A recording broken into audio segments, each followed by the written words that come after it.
Well, we're going to go to break, and then I'll play these clips when we come back. We're going to play 3 different video animation clips, but the audio is also informative for radio listeners. And food, there's a lot of it. That's the second clip we're going to play. We're also going to play kids, stable population, 2.1.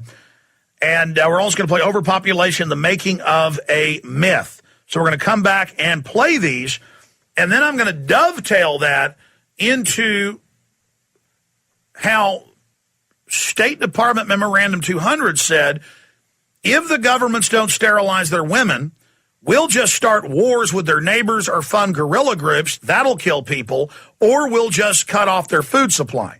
And we know the GMO crops in India and other places have resulted in hundreds of thousands of people dying, tens of thousands committing suicide because there's no money, because they bring in GMO crops, then they can't get seeds the next year. It's destroying the chemicals they've used are poisoning the people. That's why it's a scientific dictatorship, and that's why in every major study, all the major GMO crops that have been approved have the side effect of sterilizing mammals or reducing fertility bare minimum. And so you're eating GMO food right now in the West. The honeybees eat it and die, and you're wondering why you can't have children at 25. You've been hit and hit hard by a chemical, biological weapons cocktail. We'll be right back.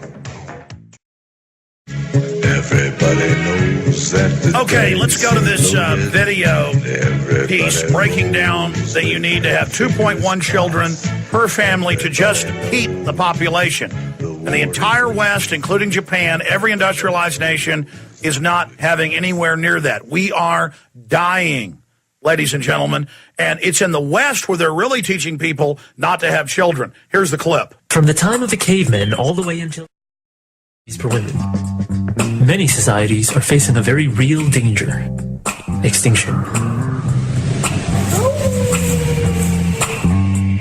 Think about it, folks. Okay, let's go to the next clip. Food, there's lots of it, because people say, okay, well, there's not enough food. No, they pay Western farmers worldwide not to produce food. Let's go to that clip. According to believers in overpopulation, there are nothing but distract us from the real problems that we actually have. Think about it.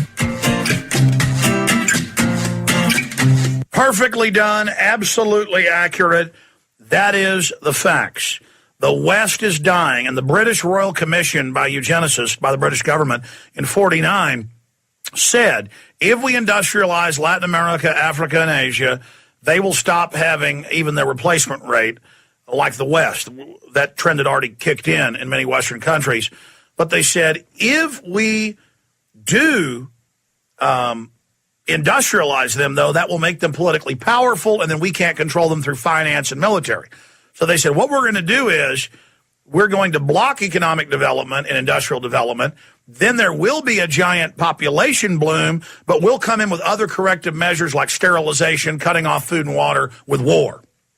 And that's in State Department Memorandum 200 from 1973 and in the CIA accompanying memorandum. And, of course, it's in the book Eco Science, written by the White House science czar, John P. Holdren, with Paul R. Ehrlich, that they were just talking about in that piece. And we're going to come back with the final video that actually talks about Ehrlich and Malthus and where these lies came from. It came from the British eugenicists.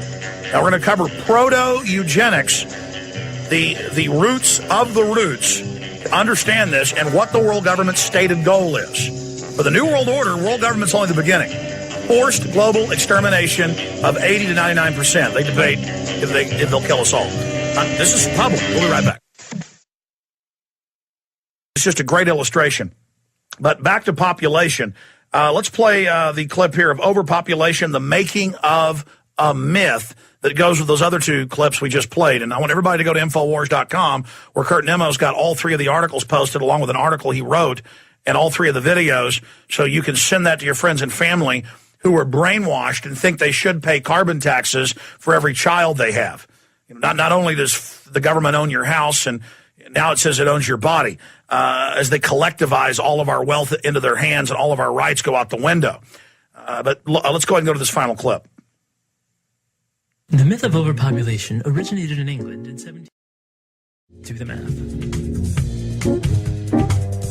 Now, Now, they mentioned Paul Ehrlich in that, who co-wrote the book with John P. Holder and the White House science czar, calling for drugging the water supply to sterilize us. But they said you've got to do it incrementally so people don't notice that the fertility's dropping. But now it has. They are doing it. The government is taking your baby's blood at birth. I told you that over a decade ago. It's now mainstream news. It is put in the Cold Springs Harbor /UN eugenics database. The world government follows a religion of eugenics and extermination and social Darwinism. You better find out about it. And we covered it in my film, End Game, Blueprint for Global Enslavement. Because it just didn't get picked up by Paul Ehrlich. They had to be, simple in a minute and a half. Paul Ehrlich was a crypto-eugenicist, and so is the White House science czar, and so are all these people running this system. I mean, shifting gears now, I'm just going to play most of this 10-minute clip because yesterday I tried to play it, ran out of time, and then I'm just going to comment after. I'm going to write notes and comment after. Because if I start commenting beforehand, it's just that everything this guy is saying is true, except he's saying white people magically are evil. No, human beings, people are people. Black African tribes enslaved black African tribes. Arab tribes have enslaved Arab tribes. Most of the Roman slaves were white. White people enslaving white people. Most of the immigrants to the U.S. before 1776 were indentured servants. I had some family came over as pilgrims on the Mayflower. I had other ancestors that came over as indentured servants, and you were just a sharecropper. You never got out of debt. You were basically a slave. So the media only tells you about black slavery because that's the way to play people off against each other. And when they bring in multiculturalism, it's all about differences to make us be at each other's throats instead of just moving on, not making it a big issue. Because tribalism is in all of us, via religion, via race, via, you name it. It's there. And now we have tribes of folks that have, I'm not saying they're bad, I'm just saying different tribes of cowboys and hip-hop people and tattoo tribes and motorcycle tribes. Those are the tribes of America. People are really into how they dress and how they talk and what they do. That's their identity. Well, my identity is liberty and freedom and science and exploration and protecting the innocent and working together. But the globalists, through the universities, it was the Ford Foundation and the federal government that funded the radical Chicano movement, saying the U.S. belongs to Mexico and that white people are evil. Why? They want to have us fighting with each other. You're not going to get your Aslan. It's delusional.